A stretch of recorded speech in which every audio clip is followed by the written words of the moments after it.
You're welcome to African Development Network TV, the subsidiary of the Faith House TV. It promises to be outstanding and powerful and inspiring today. You know, I've been on a series of training on this social space, or a series of discussion, and we've been talking about deliberating on the development and the transformation of the continent of Africa.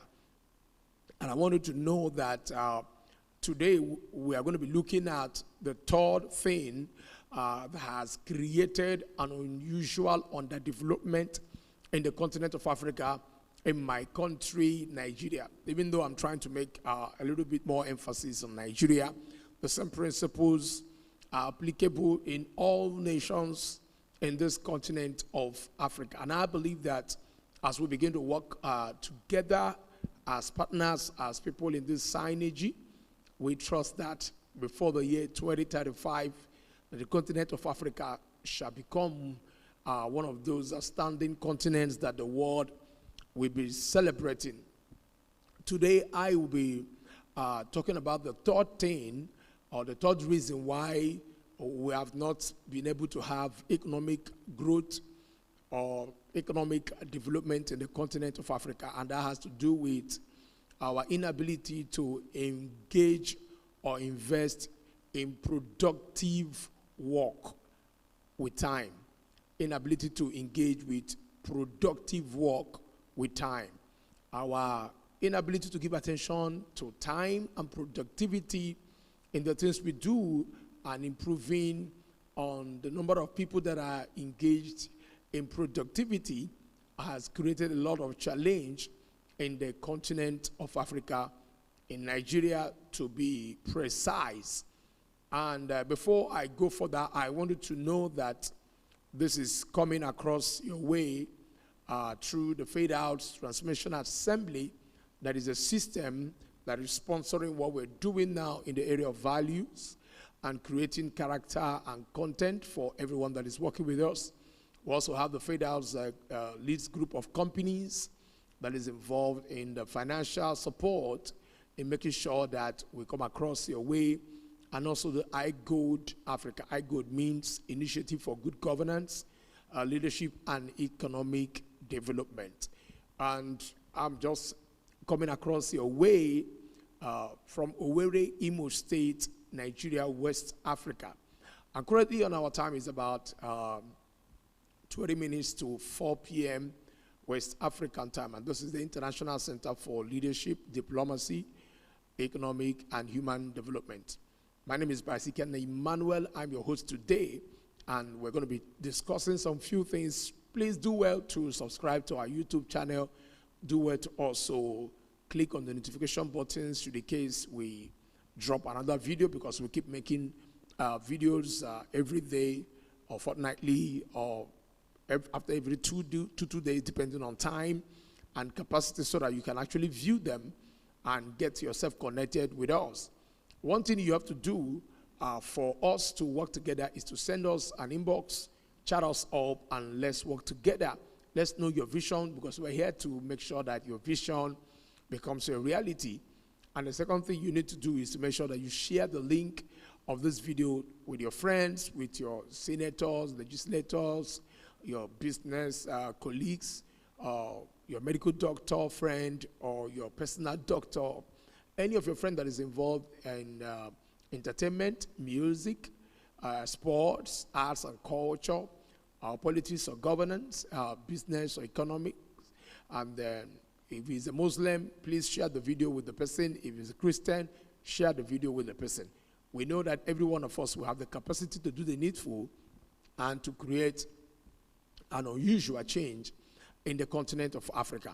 All right, just like I earlier announced, I will be talking about what are the causes of underdevelopment, or why is it that we have not been able to develop as a continent economically. And I say that the third thing that has been the challenge, and with a view to correct it, is that we have not been able to invest a lot of productivity at workplace in Africa. And before I go straight into that, or maybe let me just put it this way, in order for me to make it so clear to everyone, I want to read some few things. I'm going to read about 1 second, and then the third thing, because this is a training session, this is a live training session, and maybe probably you're getting it later. I'm trying to make it very simple. I'm trying to make it very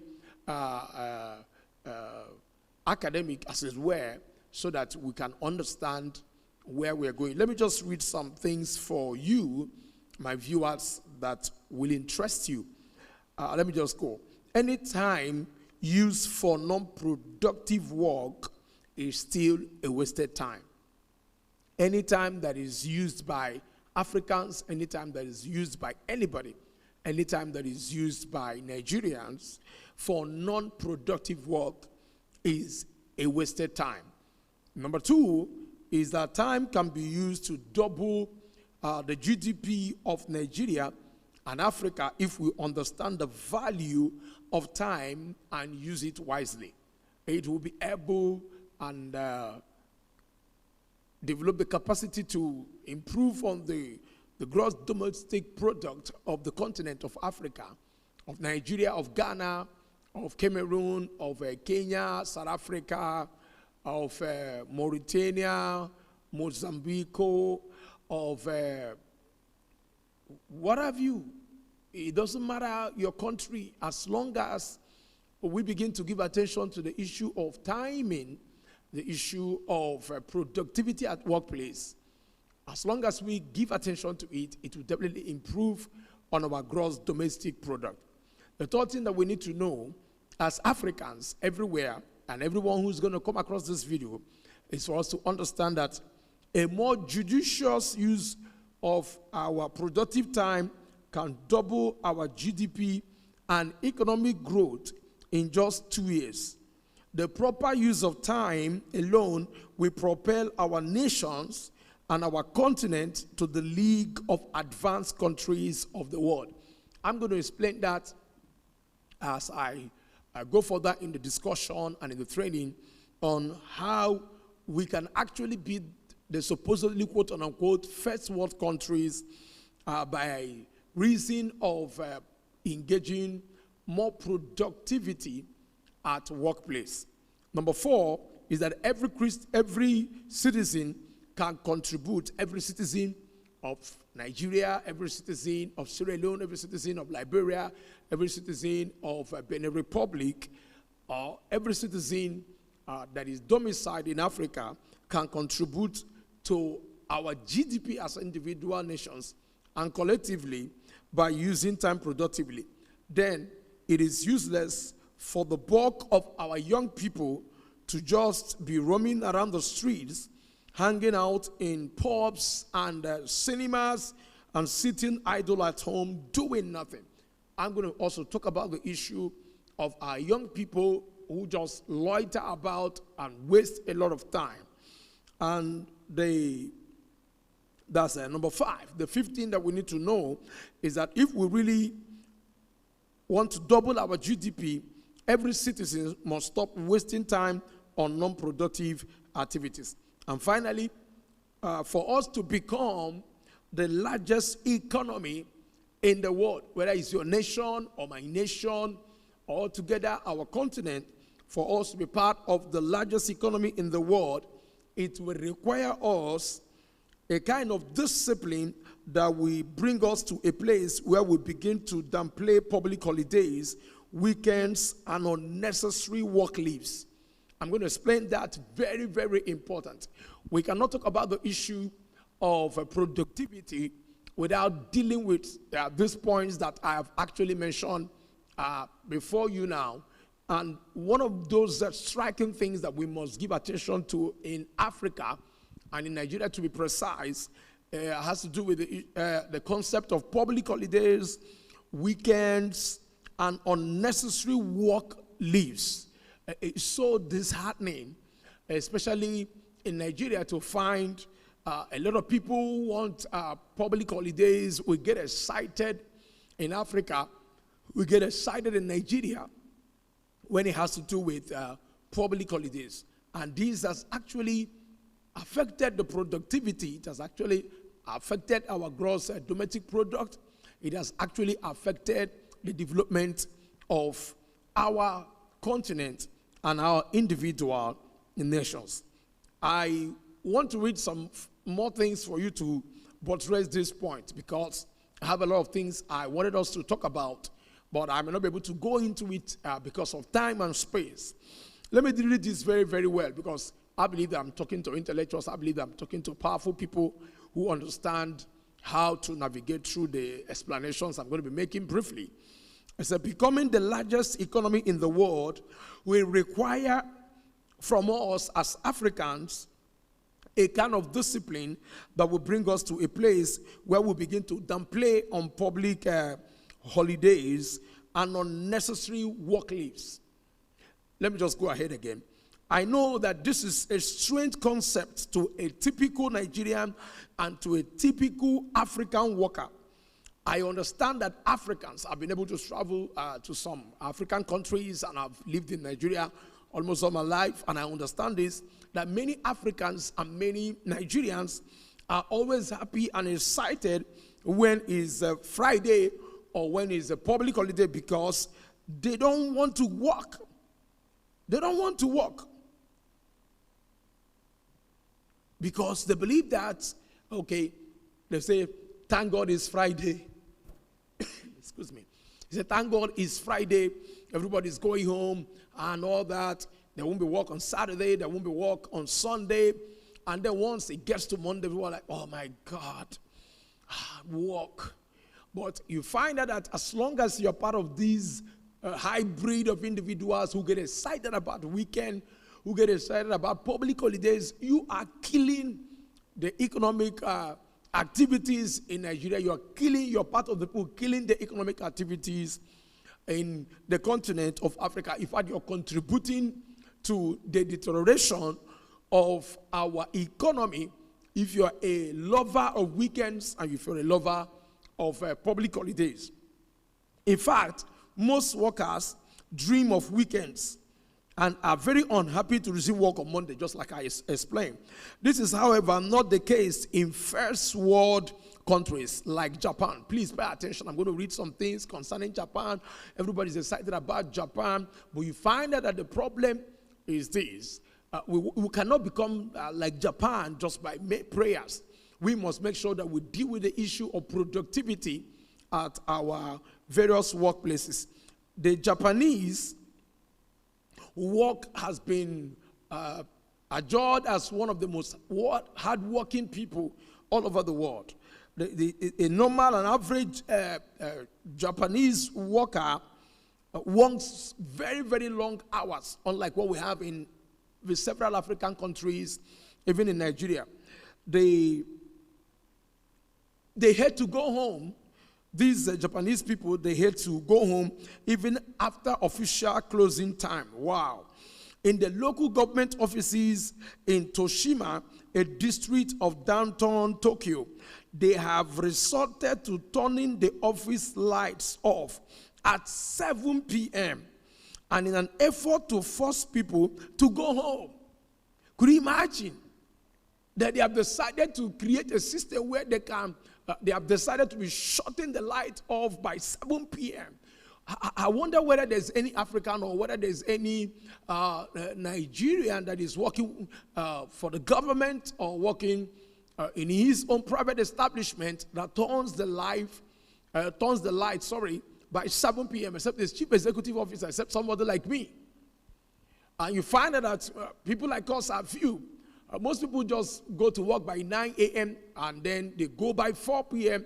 And you've come to realize that invariably you're reducing the productivity quotient that is meant to develop the continent of Africa and also improve everything that has to do with the organization, with your company, with your NGO, with your community, or whatever it is, or wherever you're working. As long as you are a 9 to 4 person, you are part of the deterioration in our economic system. Let's go ahead. And he said, a lot of them love to work overtime According to a recent survey, please listen. According to a recent survey, nearly a quarter of Japanese companies have employees working more than 80 hours overtime every month, often unpaid. People are working 80 hours overtime every week, every month, and often they are not paid. And 12% have employees working over 100 hours a month overtime. Workers are entitled to 20 days leave a year, but currently about 35% don't take any of those leaves. Can you imagine that they are offering workers in Japan 20 days? You are entitled, officially you are entitled to 20 days leave every year, but 35% do not accept the leave offers. They engage in work, they stretch out the work. No wonder that Japan is one of the most powerful countries that have made a lot of improvement and advancement in the economy through the electronic industry. And Nigeria and Africans, we are consuming the product that has been produced, delivered by Japan through engagement in productive work. So the report explains why the Japanese have a high economic prosperity. They are always engaged in productive work, and by so doing, they are contributing to the GDP of their country. So it is no secret why they are first world nation. As long as we in Africa and Nigeria continue to run away from work and waste time on relaxation and unproductive activities, we will never be able to compete with the first world markets. We will never, no matter the prayer. This is not a cause. We waste a lot of time in public holidays. We spend a lot of time in frivolities. We get excited about a whole lot of things, and is inadvertently affecting the development of our country and our continent. So this is very, very critical. Everyone that wants to be part of the development of the continent of Africa, of the transformation of the continent of Africa, and to increase our GDP, we must make sure that we create time and space to make sure that we give attention to productivity and reduce our public holidays and reduce the time that we have relaxation. Unlike what we see in Japan. Could you imagine that people work for 100 hours extra time? It can never be seen in Nigeria. It can never. And no wonder we pray a lot in Nigeria. We pray a lot in several nations in Africa, and yet there's no economic prosperity. So it's because of this intentional contribution in productivity by Japanese that have brought them this unparalleled economic prosperity. Let's go a little bit. I'm going to read something for you that is critical.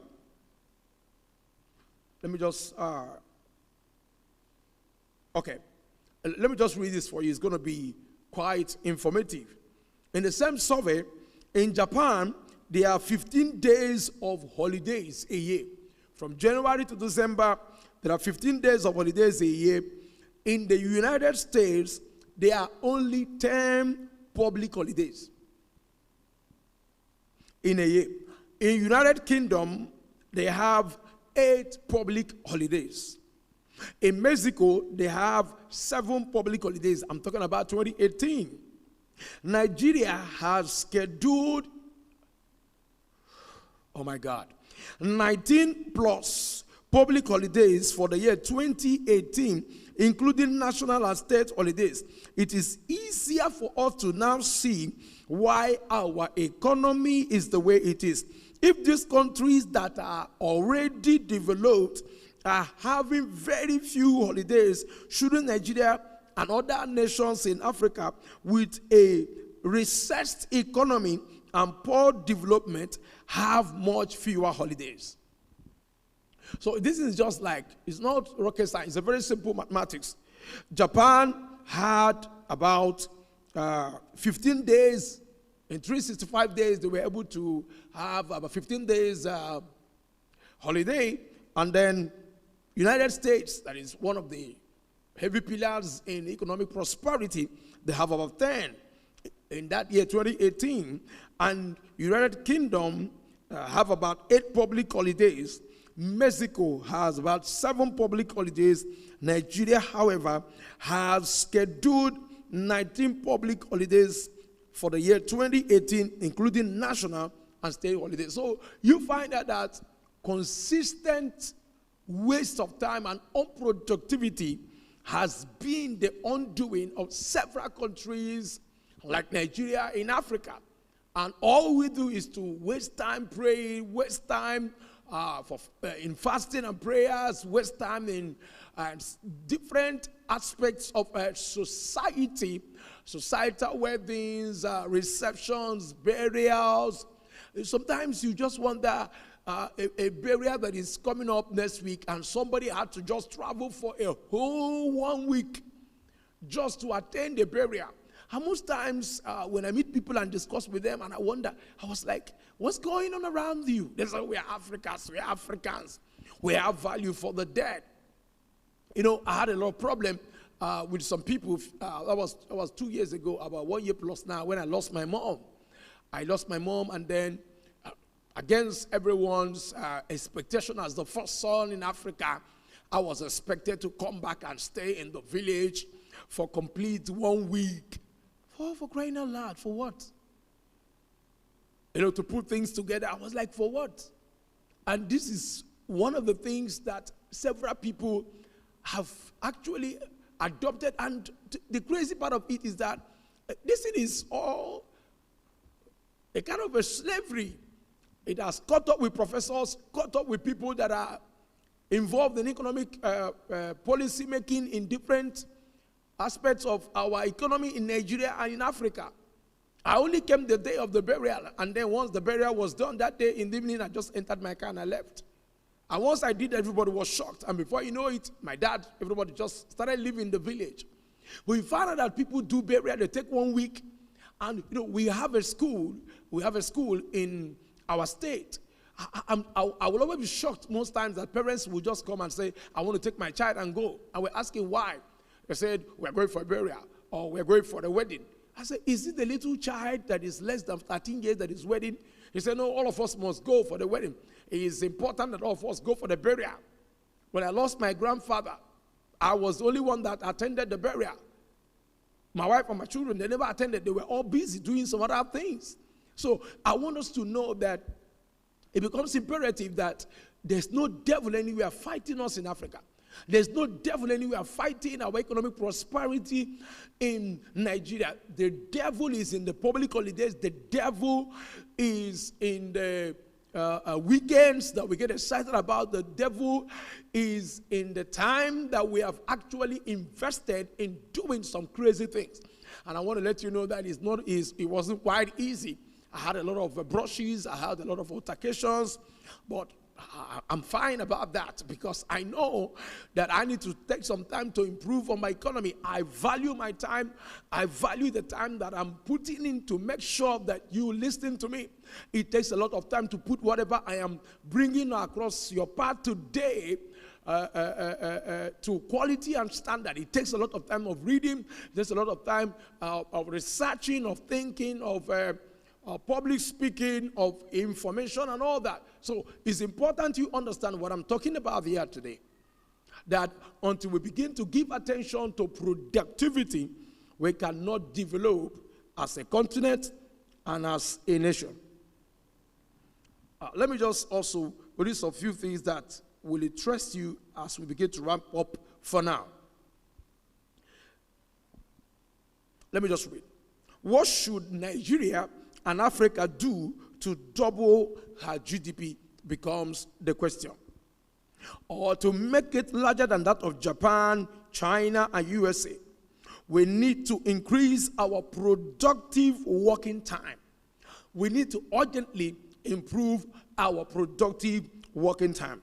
The average working time in the world is about 40 hours of work per week.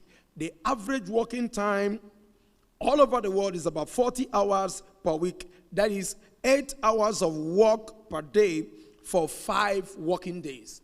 That's Monday, Tuesday, Wednesday, Thursday, Friday. 8 hours per work globally is acceptable.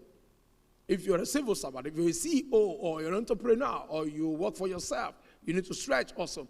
But ideally, you have about 8 working hours per day. For 5 days, you have 40 good hours. That is 8 hours per working day for 5 working days.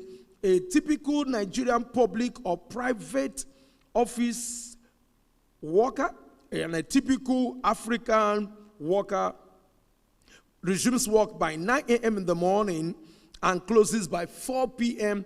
in the afternoon.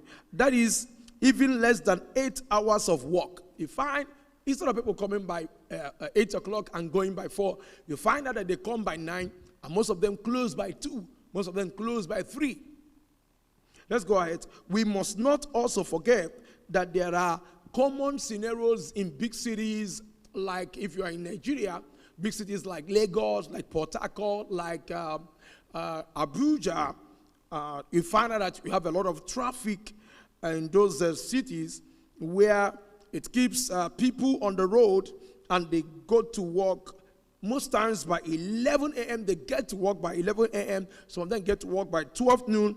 That is, they have lost 3 to 4 hours of working time to vanity on their way to work. And maybe because of the bad road that the government have refused to repair.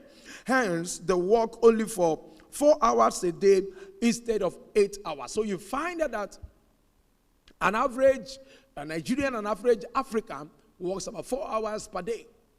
If you are staying in Port Harcourt, if you are staying in Lagos or Abuja because of traffic or because of inability or non-willingness of the government to repair the road or create flyovers or bridges so that people can actually get to their workplaces.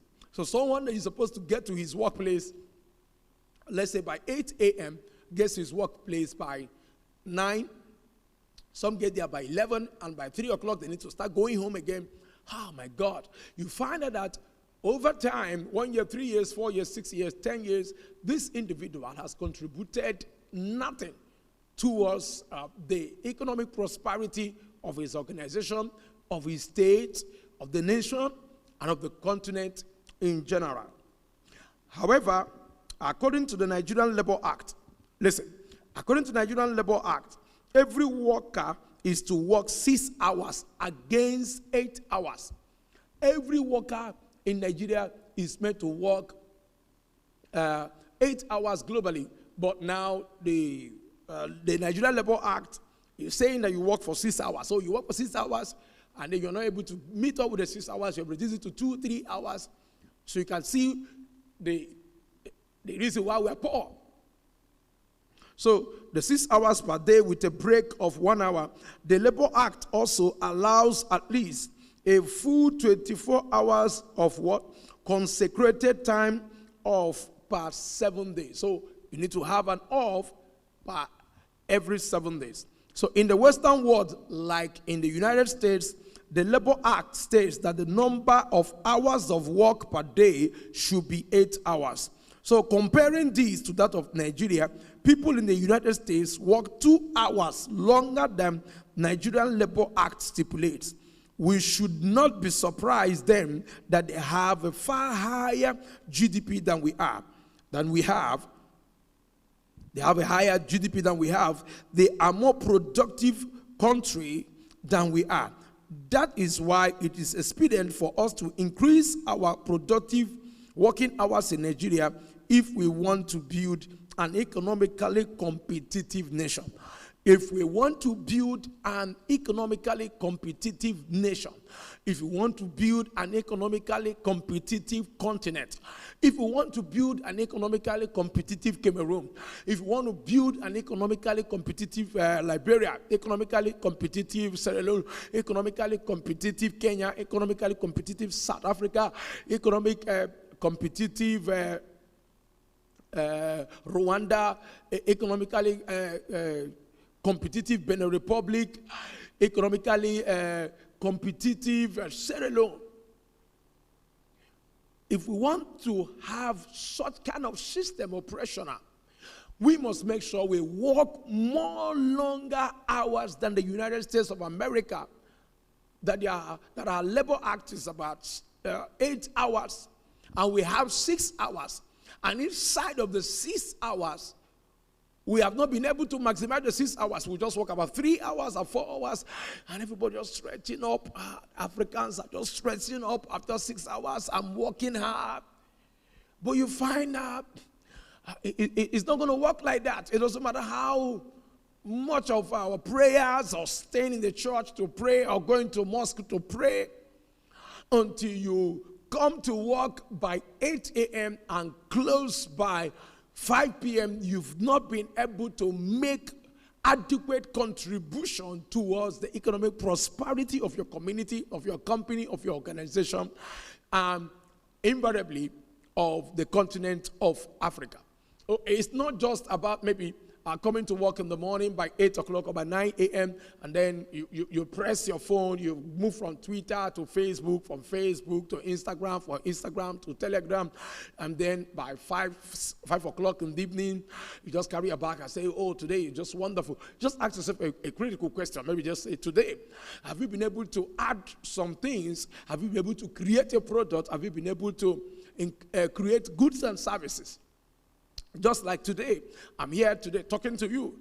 This is part of my product creation. This is part of the thing that I'm contributing towards the development, towards the economic prosperity of our organization, economic prosperity of our nation, economic prosperity of my community. So it is your responsibility and my responsibility to begin to share these videos to all the human beings and experts who are involved in economic policy statements and implementations in our society, for all to realize that the reason why the continent of Africa is not prosperous economically is not because of the availability of our raw materials.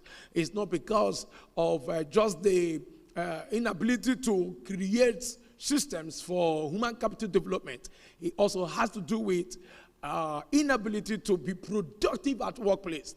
And this is applicable to pastors, applicable to imams, applicable to medical doctors, applicable to people in politics, people in government. People loiter all over the place, and at the end of the month, they want to be paid. Civil servants, to be precise, people that work for the government, they want to be paid. And you find out that these people are the ones that will always go and do demonstration. These people are the ones that will always carry placards. These are people that will create civil unrest. These are people that will always wake up to say the government is not paying them. But you find out where is the government going to get the money from? Whereas you have not been able to create a product, you've not been able to solve a problem, you've not been able to do something that can actually increase the economic prosperity of where you are working. So there is no much prayers, as it were, when it has to do with the economic prosperity of any given civil service commission, of any given industry, of any given community.